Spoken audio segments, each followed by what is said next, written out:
जय जिजाऊ जय शिवराय। सावित्री ज्योती YouTube चॅनलमध्ये आपल्या सर्वांचं सहर्ष स्वागत। आज आपण महाराष्ट्रातील जे काही अभेद्य असे किल्ले आहेत त्यापैकी एक यादवांची राजधानी असणारा आणि एकेकाळी भारताची राजधानी असणारा सुद्धा देवगिरी किल्ला आज आपण पाहणार आहोत। देवगिरी हा किल्ला अतिशय अभेद्य असा किल्ला आहे आणि अजिंक्य किल्ला आहे। हा किल्ला शेवटपर्यंत कोणालाही सहज जिंकता आलेला नाही आणि अल्लाउद्दीन खिलजीने हा किल्ला जिंकला तो फक्त खंद फितुरीमुळे।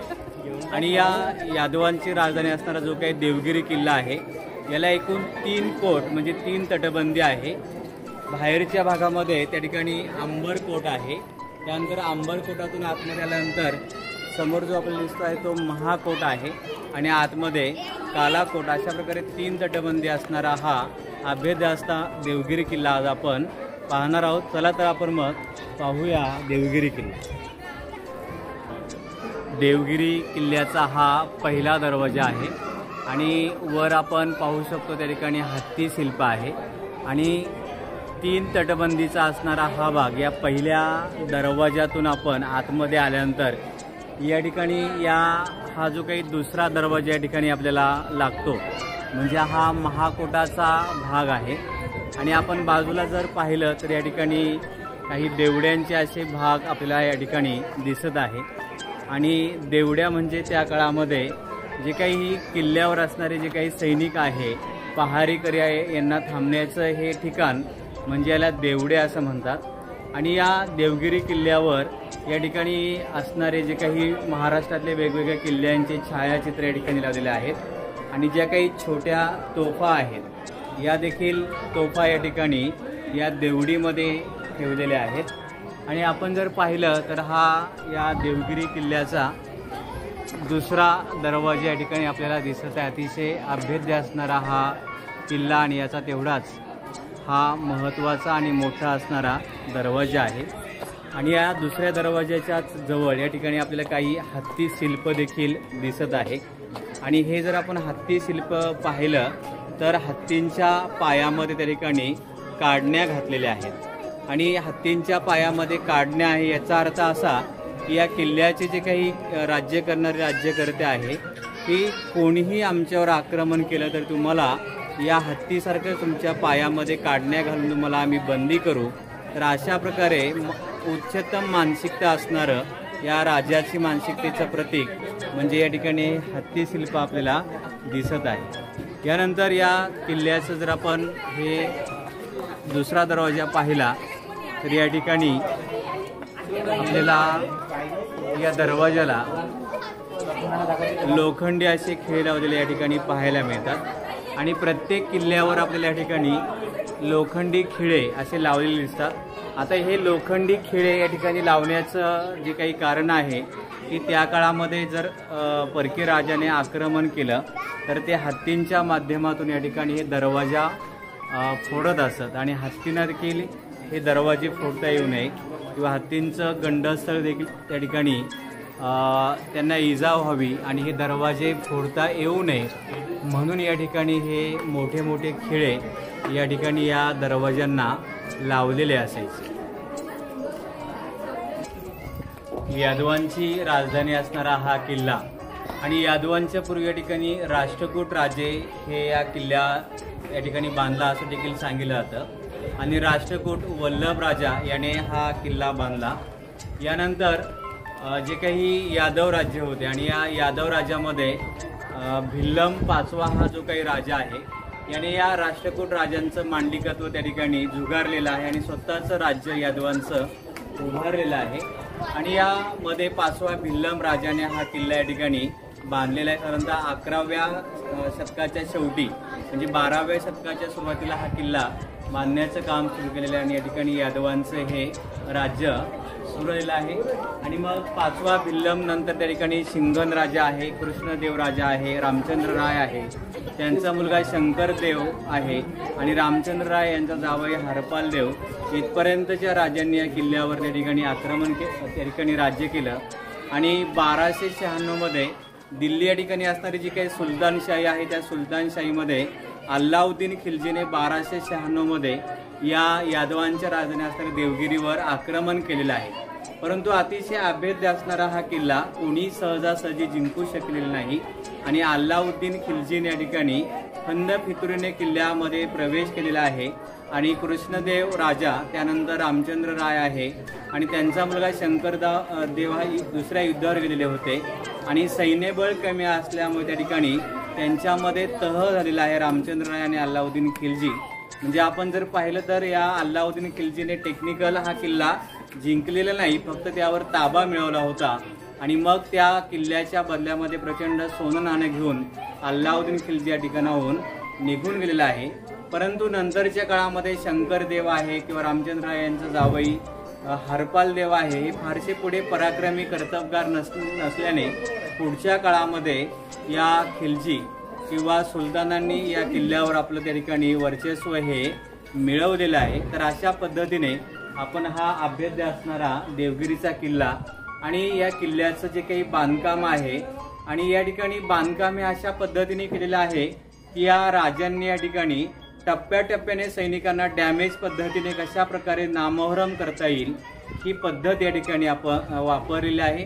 तर या किल्ल्यावर अनेक वास्तू आहे, त्याचे जे काही बुरुज आहे किंवा जे काही अनेक महाल आहे ते आपण या ठिकाणी पुढे जाऊन पाहणार आहोत।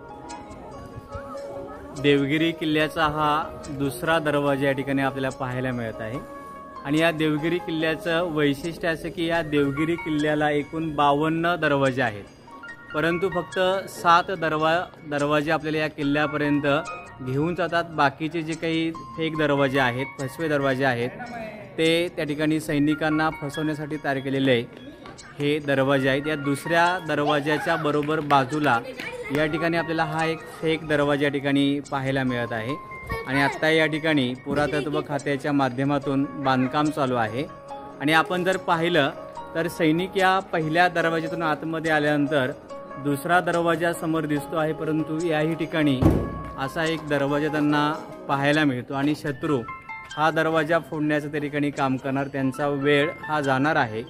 आणि आपण जर पाहिलं या दरवाज्यातून बाहेर गेल्यानंतर तर या ठिकाणी बाहेरच पडलं जातं। या ठिकाणी मुख्य दरवाजा मात्र समोरच्या बाजूला असणारा हा किल्ला आहे। तर अशा पद्धतीने हे 52 दरवाजे आहेत, परंतु यातले फक्त 7 दरवाजे आपल्याला किल्ल्यापर्यंत घेऊन जातात। शत्रूला नामोहरम करण्याची डॅमेज पद्धत या ठिकाणी या किल्ल्यावर आपल्याला वापरलेली पाहायला मिळते। चौथ्या दरवाजापर्यंत आपण पोहोचण्याच्या पूर्वी या ठिकाणी या किल्ल्याचे भरभक्कम असे बुरुज आपल्याला पाहायला मिळतात आणि या ठिकाणी टहाळणी बुरुज किंवा ऑच टावर त्याला म्हणतात, या ठिकाणी आपल्याला वर पाहायला देखील हे मिळत आहे। त्यावर हत्ती शिल्प देखील आपल्याला पाहायला मिळत आहेत। या किल्ल्याचे जे काही बुरुज आपल्याला दिसत आहे आणि या बुरुजाचं वैशिष्ट्य असं आहे की हे बुरुज जे आहे याचं पिरॅमिड स्ट्रक्चर आहे, म्हणजे या बुरुजाचा जो काही झुकाव आहे तर तो असा बाहेरच्या बाजूला आहे आणि हे असं असण्याचं कारण होतं की या ठिकाणी जर शत्रूचे सैनिक जर उभे राहिले तर त्यांचा झुकाव हा बाहेरच्या बाजूला येतो आणि वर असणारे जे काही किल्ल्यावरील सैनिक आहे या सैनिकांना खाली लपलेला हा सैनिक सहज दिसू शकतो आणि मग वरच्या भागातून किल्ल्यावर असणारे जे काही सैनिक आहे या शत्रू सैनिकांवर देखील ते हल्ले असे करू शकतात। मी असं उभं राहिल्यानंतर माझा झुकाव हा बाहेरच्या बाजूला या ठिकाणी येतो आणि वरच्या सैनिकांना बरोबर शत्रू सैनिक दिसून ते त्यांना टिपू शकतात। तर अशा पद्धतीने पिरॅमिड स्ट्रक्चर या ठिकाणी हे वापरलेलं आहे। आणि यानंतर हे जे काही बुरुज आहे यांचा असं एक वैशिष्ट्य आहे की याचा जो काही कर्व आहे आपल्याला हा बुरुज असा गोलाकार दिसतो, परंतु याचा कर्व हा उजव्या बाजूला आहे की जेणेकरून सरळ जाता येऊ नये आणि अशा पद्धतीने कर्व केल्यामुळे या ठिकाणी सैनिकांचं जी काही गती आहे ही गती देखील या ठिकाणी कमी होत असते। तर अशा पद्धतीने आता या बुरुजाच्या पुढे आल्यानंतर आपण जर पाहिलं या तिसऱ्या दरवाज्यातून आपण आतमध्ये आल्यानंतर हे भरभक्कम असे बुरुज आपल्याला दिसत आहे, समोर देखील असे बुरुज दिसत आहे आणि इथेच चौथा दरवाजा देखील आहे, परंतु या बुरुजाजवळ उभं राहिल्यानंतर सुद्धा आपल्याला समोर असणारा चौथा दरवाजा हा दिसत नाही आणि अगदी आपण या दरवाजाच्या जवळ गेल्यानंतर या बाजूला आपल्याला या देवगिरी किल्ल्याचा चौथा दरवाजा या ठिकाणी आपल्याला पाहायला मिळतो। या ठिकाणी हा किल्ल्याचा चौथा दरवाजा या ठिकाणी आपल्याला पाहायला मिळत आहे आणि या किल्ल्याला जे काही 52 दरवाजे आहेत त्यापैकी पुन्हा असा एक फेक दरवाजा, बाहेर पडणारा दरवाजा देखील आपल्याला ठिकाणी पाहायला मिळतं आणि मग शत्रूला या ठिकाणी देखील दरवाजे असं वाटतं आणि शत्रू सैनिक हे या दरवाजातून या ठिकाणी येण्याचा प्रयत्न करतात। आपण जाऊन पाहूया आणि मग शत्रू या ठिकाणी आल्यानंतर पुढे आल्यानंतर ते एकदमच बाहेर पडतात आणि त्यांच्या लक्षामध्ये येतं हा एक फेक दरवाजा आहे। या चौथ्या दरवाजातून आपण जेव्हा आतमध्ये जातो, आतमध्ये जात असताना पुन्हा देखील काही देवड्यांचे आपल्या ठिकाणी भाग हे पाहायला मिळतात। तर हा देवड्यांचा या ठिकाणी असणारा भाग आहे। या ठिकाणी देखील किल्ल्यावरील सैनिक बसत असत। आपण एकदा या ठिकाणी डेमो घेऊया। अशा पद्धतीने हे सैनिक आतमध्ये थांबत असत, त्याला देवडी असं म्हणतात। आणि आतमध्ये आल्यानंतर आपल्याला त्या ठिकाणी भव्य असा चांद मिनार देखील पाहायला मिळतो आणि या चौथ्या दरवाजाच्या डावीकडे या ठिकाणी सरस्वती विहीर वगैरे असा हा भाग आहे, सरस्वती बारव आहे आणि या उजव्या बाजूला या ठिकाणी आपल्याला काही हेमाडपंथी बांधकाम हे पाहायला मिळतं। कदाचित या ठिकाणी काही मंदिरं देखील असतील आणि त्या यादव काळामध्ये हेमाद्री नावाचे वास्तुविशारद होते आणि त्यांनी जे काही त्यांच्या बुद्धी कौशल्याने जे काही बांधकाम केलं तर त्या बांधकामाला हेमाडपंथी बांधकाम असं म्हटलं जातं। तर आता आपण किल्ल्याकडे जाण्यापूर्वी जो काही सरस्वती बारव आहे हा आपण पाहणार आहोत। सरस्वती बारवकडे जात असताना आपण मगाशी जे काही सांगितलं की टेहाळणी बुरुज किंवा वॉच टावर आहे, तर आपण तोही एकदा जाऊन पाहूया की कशा पद्धतीने हे टेहाळणी बुरुज उभारलेले होते। खरं तर आपल्याला हे खालून देखील दिसत आहेत, परंतु किल्ला जर आपल्याला पाहायचा असेल, अनुभवायचा असेल तर आपण अशा प्रकारे किल्ल्यावर जाणं देखील गरजेचं आहे। आणि आता या ठिकाणी हे सर्व बंदिस्त असा भाग हा केलेला आहे आणि या ठिकाणी आपल्याला हे काही पडझड देखील झालेली पाहायला मिळते, परंतु वर जाण्यासाठी असे काही भाग आहे। तर आपण अगदी टेहाळणी बुरुजकडे जाऊन कशा पद्धतीने हा किल्ल्याचा वरून दिसणारा भाग दिसत आहे ते आपण पाहूया। या ठिकाणी पहा अशी बसण्याची ही व्यवस्था देखील केलेली आहे आणि इथून हा टेहाळणी बुरुजाचा आपल्याला भाग हा पाहायला मिळत आहे। चौथ्या दरवाजाच्या वर असणारा हा वॉच टावर किंवा टेहाळणी बुरुज या ठिकाणी आपल्याला पाहायला मिळतो आणि या ठिकाणी असणारे हे आपल्याला डोंगररांगा देखील पाहायला मिळतात। तर समोरून हा किल्ल्याचा भाग असा आपल्याला पाहायला मिळतो। आता आपण या ठिकाणी आलेलो आहोत, याला सरस्वती बारव किंवा पायऱ्यांची विहीर, स्टेप वेल असं म्हणतात।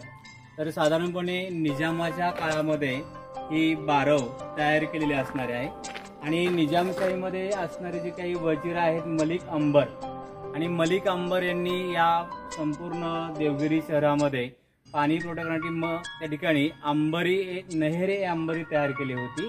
तर त्याचाच हा असणारा एक भाग सरस्वती बारव आहे आणि आपल्याला जे पाहायला मिळते त्या ठिकाणी पांढरे जे दगड आहेत ते आत्ता या ठिकाणी पुरातत्व खात्याने बसवलेले आहेत आणि हे जे काही काळे दगड दिसत आहेत तर हे दगड हे त्या काळामध्ये होते, निजामशाही काळामध्ये असणारी ही सरस्वती बारव आणि देवगिरी असणाऱ्या शहराला किंवा देवगिरीच्या किल्ल्याच्या ठिकाणाहून पाणी पुरवठा हा केला जात असायचा। समोरच आपल्याला चांद मिनार हा भाग या ठिकाणी पाहायला मिळतो। सरस्वती बारवाच्या ठिकाणी उजव्याच बाजूला या ठिकाणी काही कचेऱ्या होत्या, याचे देखील अवशेष या ठिकाणी पाहायला मिळतात। देवगिरी किल्ल्यावर जे काही कचेऱ्यांचे भाग होते त्याचे काही अवशेष या ठिकाणी आपल्याला पाहायला मिळतात। शेवटच्या घटका मोजत असणारे हे अवशेष या ठिकाणी आपण पाहत आहोत। आणि देवगिरीच्या मुख्य किल्ल्याकडे जाण्यापूर्वी अशा पद्धतीने हे देवड्यांचे भाग, त्याच्यावर असणारे कोरीव असं नक्षीकाम देखील आपल्याला पाहायला मिळतं। त्या काळामध्ये असणारे दगडगोटे वापरून हे बांधकाम या ठिकाणी केलेलं आहे। या ठिकाणी अशा पद्धतीने सैनिकांना बसण्याचे काही देवड्यांची सुद्धा व्यवस्था या किल्ल्यावर आहे। किल्ल्याकडे जात असताना अशा पद्धतीने या यादव काळामध्ये दगडगोट्यांचा वापर करून हा रस्ता तयार केलेला आहे। आपण जर पाहिला तर अशा पद्धतीचा हा रस्ता कशासाठी असेल तर येणारं सैनिक आहे किंवा घोडे आहेत तर हे घोडे देखील या ठिकाणाहून त्यांना सहज जाता येऊ नये अशा पद्धतीने खास कळग्यांची ही वाट या ठिकाणी तयार केलेली आहे। हा देखील एक युद्धनीतीचाच भाग त्या यादव काळामध्ये किंवा मध्ययुगीन काळामध्ये होता। सरस्वती बारोपासून आपण पुढे आल्यानंतर लगेच डाव्या बाजूला या ठिकाणी आपल्याला हत्ती तलाव आणि भारत मातेचं मंदिर देखील पाहायला मिळतं। चला तर आपण पाहूया की नेमका हत्ती तलाव आणि भारत मातेचं मंदिर कशा प्रकारचं आहे। आपल्याला समोर आता हत्ती तलाव हा दिसत आहे। आपण महाराष्ट्रातल्या कुठल्याही गडावर कुठल्याही किल्ल्यावर जर गेलो तर त्या ठिकाणी हत्ती तलाव हे आपल्याला पाहायला मिळतात आणि शक्यतो हे हत्ती तलाव हत्तींच्या आंघोळीसाठी तयार केलेले आहे असं आपल्याला माहिती आहे। परंतु हा जर आपण हत्ती तलाव पाहिला तर हा एवढा भव्य एवढा खोल तलाव हा कुठल्याही किल्ल्यावर आपल्याला पाहायला मिळत नाही। आणि या तलावामध्ये उतरण्यासाठी आपल्याला या ठिकाणी 3 बाजूने काही पायऱ्या ह्या पाहायला मिळतात आणि या 3 पायऱ्यांचा जर विचार केला तर कोणताही हत्ती या ठिकाणाहून उतरू शकणार नाही। तर मग हा हत्ती तलाव कशासाठी तयार केलेला तर त्या काळामध्ये या संपूर्ण किल्ल्याला पाणी पुरवठा किंवा देवगिरी शहराला पाणी पुरवठा होण्यासाठी हा हत्ती तलाव तयार केलेला असणार आहे असं आपल्याला नक्कीच कळतं। आणि हत्तींच्या पोहण्यासाठी किंवा अंघोळीसाठी हा तलाव नसून तर संपूर्ण किल्ल्याचा पाणी पुरवठा या तलावातून निश्चितच होत असणार आहे। यानंतर आपण जाणार आहोत भारत मातेच्या मंदिराकडे। तर या देवगिरी किल्ल्यावर किल्ला पाहण्यासाठी अनेक पर्यटक येत असतात। तर आपल्याला या किल्ल्यावर अनेक पर्यटकांच्यापैकी 2 तरुणी देखील या ठिकाणी दिसत आहे। म्हणजे तरुण मुलं मुली सुद्धा या ठिकाणी येतात। तर ते नक्की काय येतात आपण त्यांना थोडंसं विचारूया। तर तुम्ही या देवगिरी किल्ल्यावर नेमकं कशासाठी आलेला आहात? आम्ही आपल्या इतिहासाबद्दल माहिती मिळवायला व आपल्या पूर्वजांची कामगिरी बघायला आलो आहोत। इथे मागे आपलं भारत माता मंदिर आहे, आपण तिथे आज जाऊन बघू। म्हणजे आपण असं म्हणतो की सध्याची तरुण पिढी ही बिघडत चाललेली आहे, वाया चाललेली आहे, परंतु जर आपण पाहिलं तर त्यांना देखील या आपल्या पूर्वजांची कामगिरी गडकिल्ल्यांच्या विषयी विशेष प्रेम या 2 तरुणांकडून आपल्याला पाहायला मिळतं। तर तुम्हाला गडकिल्ले पाहण्यासाठी शुभेच्छा। असंच आपल्या महापुरुषांचं ऐतिहासिक गडकिल्ले आणि इतिहासाचा तुम्ही मागोवा घ्या। तर ज्या पद्धतीने तरुण येत असतात त्याचप्रमाणे मध्यमवयीन देखील लोक या ठिकाणी येतात। तर त्यांनाही आपण विचारूया की तुम्ही या किल्ल्यावर नेमकं का आलेला आहात। तर दादा तुम्ही या किल्ल्यावर आलेला आहात तर तुम्ही आत्तापर्यंत कोणते किल्ले पाहिले आणि या किल्ल्यावर तुम्हाला यावंसं का वाटलं? ॲक्च्युली बेसिकली मी पुण्याचा असल्यामुळे पुणे जिल्ह्यात जेवढे किल्ले आहेत शिवाजी महाराजांनी बांधलेले किंवा जिंकले मॅक्झिमम किल्ले मी बघितले आहेत। फॉर एक्झाम्पल शिवनेरी आहे, राजगड आहे, तोरणा आहे, पुरंदर आहे, प्रतापगड आहे, दौलताबाद आहे, हे सगळे किल्ले मी बघितले आहेत। आणि मला किल्ल्याबद्दल फार आकर्षण आहे, मला आवडतं किल्ले बघायला। तर माझी बहीण इथे राहते तर काल मी आलो इथे दिवाळीनिमित्त आलो असल्यामुळे आम्ही 1 दिवसाचा प्रोग्राम इथे देवगिरी किल्ल्याचा ठेवलेला आहे। मी लहानपणी असताना किल्ला हा बघितला होता पण त्याला बरेच वर्ष झाले। बरोबर, त्याच्यामुळे मग आता आम्ही आलो आणि देवगिरी किल्ल्याबद्दल बघितलं। खूप छान सुंदर आणि सुरेख किल्ला बांधलेला आहे देवगिरी। त्याच्यानंतर पद्मावत पिक्चरमध्ये जसं दाखवलं अल्लाउद्दीन खिलजीने हा किल्ला जिंकला आणि देवगिरी राणीला ताब्यात करून ते थोडासा एक इतिहास त्यांनी दाखवलेला आहे। बरोबर, तेवढाच एक इतिहास माहिती आहे आपल्याबद्दल, पण किल्ल्याची आवड असल्यामुळे मी किल्ले बघायला जात असतो। ठीक आहे। म्हणजे गड किल्ले प्रेमी आपल्या महाराष्ट्रामध्ये भरपूर आहेत आणि तुम्हाला असेच अनेक गड किल्ले पहा आणि त्याची जी काही ऐतिहासिक मागोवा घेण्याचा प्रयत्न करा। तुम्हाला देखील पुढील वाटचालीसाठी हार्दिक शुभेच्छा। चला तर मग आता आपण हे जे काही भारत मातेचं मंदिर आहे हे मंदिर आणि त्याच्यामध्ये असणारी वास्तुकला शिल्पकला आणि कशा पद्धतीने हे मंदिर होतं अतिशय भव्य असे या ठिकाणी आपल्याला हे प्रवेशद्वार या ठिकाणी दिसत आहे। आणि आतमध्ये जाऊन आपण या भारत मातेचं मंदिर हे पाहणार आहोत। आणि या मंदिराच्याच पाठीमागे आपल्याला हा यादवकालीन देवगिरी किल्ला, याचा बाले किल्ला किंवा बारादरी महाल हा वरच्या बाजूला पाहायला मिळत आहे। आणि या दरवाजातून आतमध्ये प्रवेश केल्यानंतर या ठिकाणी आपल्याला असे दगडी रांजण या ठिकाणी पाहायला मिळतात। आणि अतिशय भव्य असं हे भारत मातेचं मंदिर या ठिकाणी आपण पाहू शकतो। आणि या भारत मातेचं जे काही मंदिर आहे हे मंदिर पाहण्यापूर्वी या ठिकाणी काही सभा मंडपाचे खांब आपल्याला या ठिकाणी हे पाहायला या ठिकाणी मिळत आहे। आणि अतिशय भव्य असा हा परिसर आहे। समोर भारत मातेचं मंदिर आहे आणि याही बाजूला हे सभा मंडपाचे खांब, त्याचे अवशेष या ठिकाणी आपल्याला पाहायला हे मिळत आहे।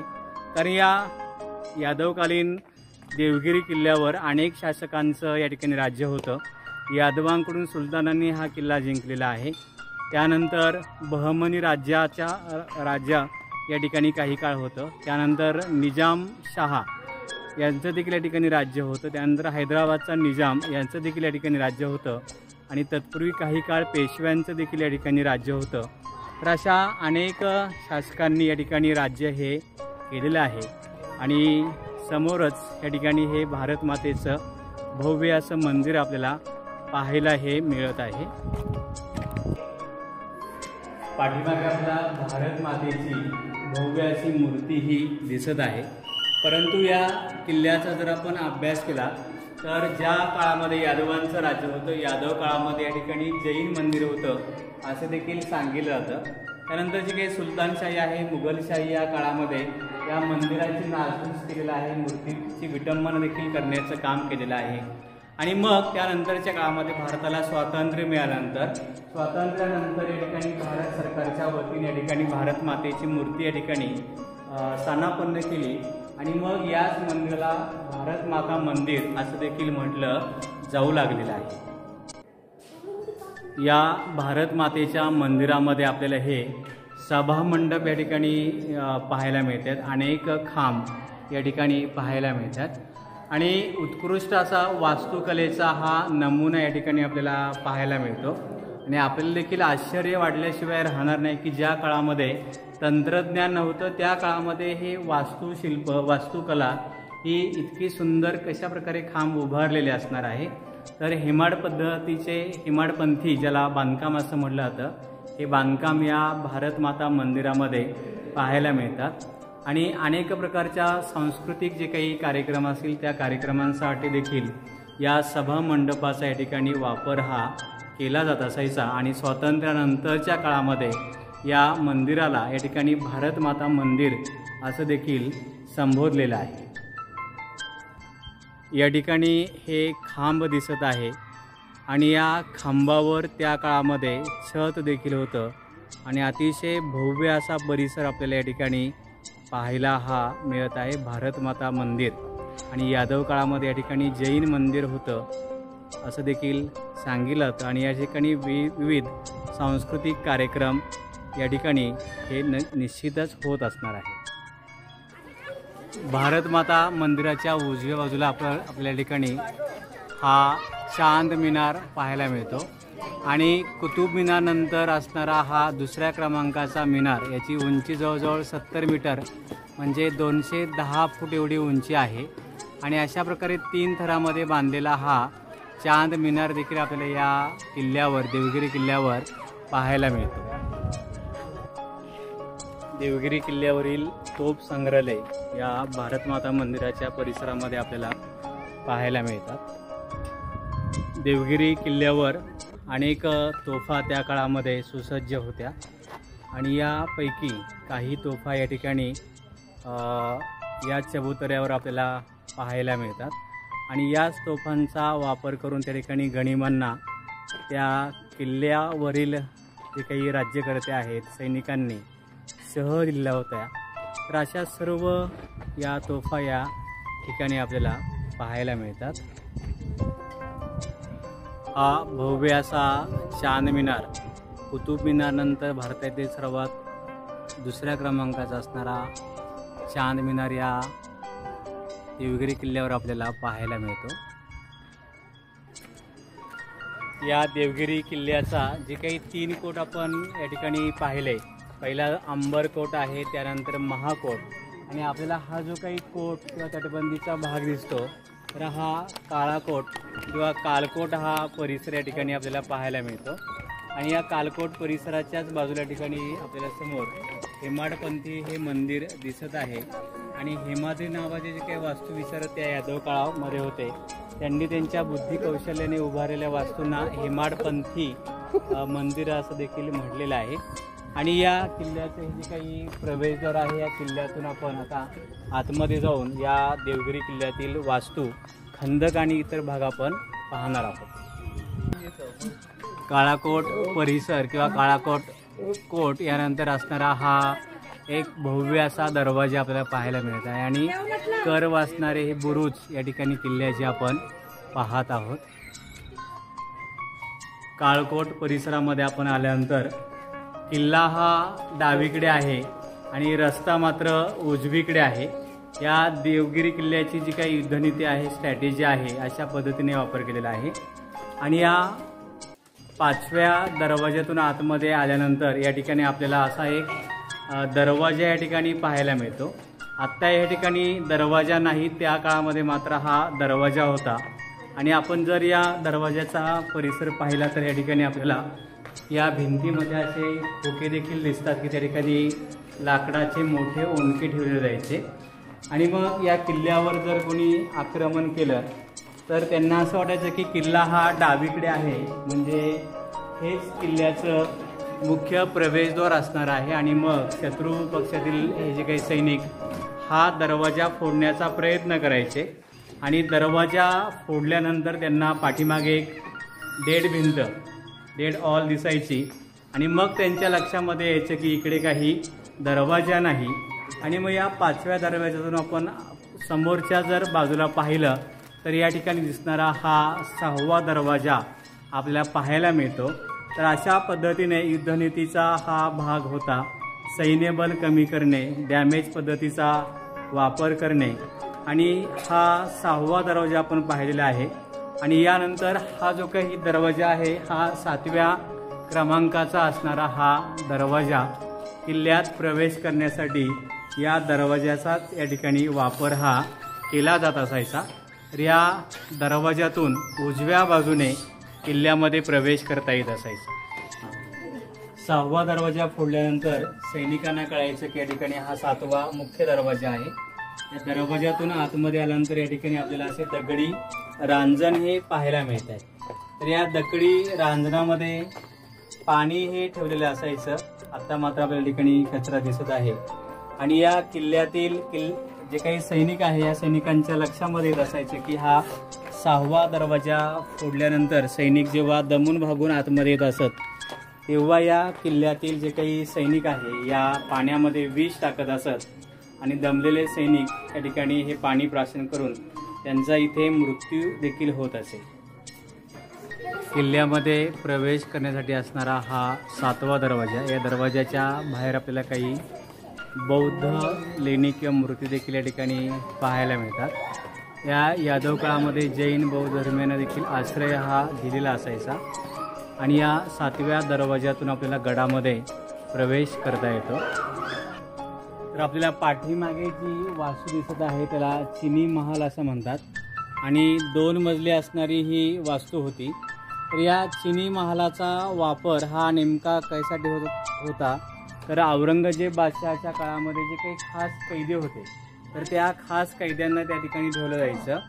आणि इतिहासामध्ये देखील अशा प्रकारच्या नोंदी आहे की अंतिम कुतुबशाह शासक अब्दुल हसन तानशाह या शासकाला देखील औरंगजेबाने 1687 ते 1700 या काळामध्ये या चिनी महालामध्ये कैद करून ठेवलं होतं। त्यानंतर जो काही विजापूरचा आदिलशाह आहे या आदिलशहाच्या वारसाला देखील या ठिकाणी असणाऱ्या चिनी महालामध्ये कैद केलं होतं। आणि असंही सांगितलं जातं की जेव्हा छत्रपती संभाजी महाराज यांचे पुत्र शाहू आणि महाराणी येसूबाई यांना अटक केलं तर त्यांना देखील काही काळ या चिनी महालामध्ये खास कैदी म्हणून ठेवलं होतं. तर अर्थातच याची इतिहासामध्ये नोंद साधारणतः सापडत नाही, परंतु कुतुबशाह आणि आदिलशाह यांना या ठिकाणी कैद करून ठेवलं होतं याची मात्र या ठिकाणी ही इतिहासामध्ये नोंद आहे. आणि आता मात्र हा चिनी महाल या ठिकाणी पर्यटकांना पाहण्यासाठी या ठिकाणी बंद केलेला आहे, त्यामुळे आपल्याला हा बाहेरूनच पाहावा लागतो. वरच्या बुरुजावर आपल्याला मेंढा तोफ आपण पाहणार आहोत. तत्पूर्वी या ठिकाणी या पायथ्याला काही आपल्याला असे रांजण या ठिकाणी दिसत आहे. आणि या बुरुजाच्या खाली जाण्यासाठी या ठिकाणी अशा काही दगडी पायऱ्या देखील या त्या काळामध्ये होत्या. कदाचित ही तोफ फिरवण्यासाठी या पायऱ्यांचा वापर करून खाली जात असावेत आणि ही तोफ पाहिजे तशी फिरवली जात असायची. तर आपण आता वर जाऊन ही मेंढा तोफ पाहणार आहोत. देवगिरी किल्ल्यावर असणारी ही पहिली तोफ, ज्या तोफेचं नाव मेंढा तोफ असं आहे. आणि मेंढा तोफ यालाच किल्ला शिकन तोफ म्हणजे किल्ला तोडणारी तोफ असं देखील म्हटलं जायचं.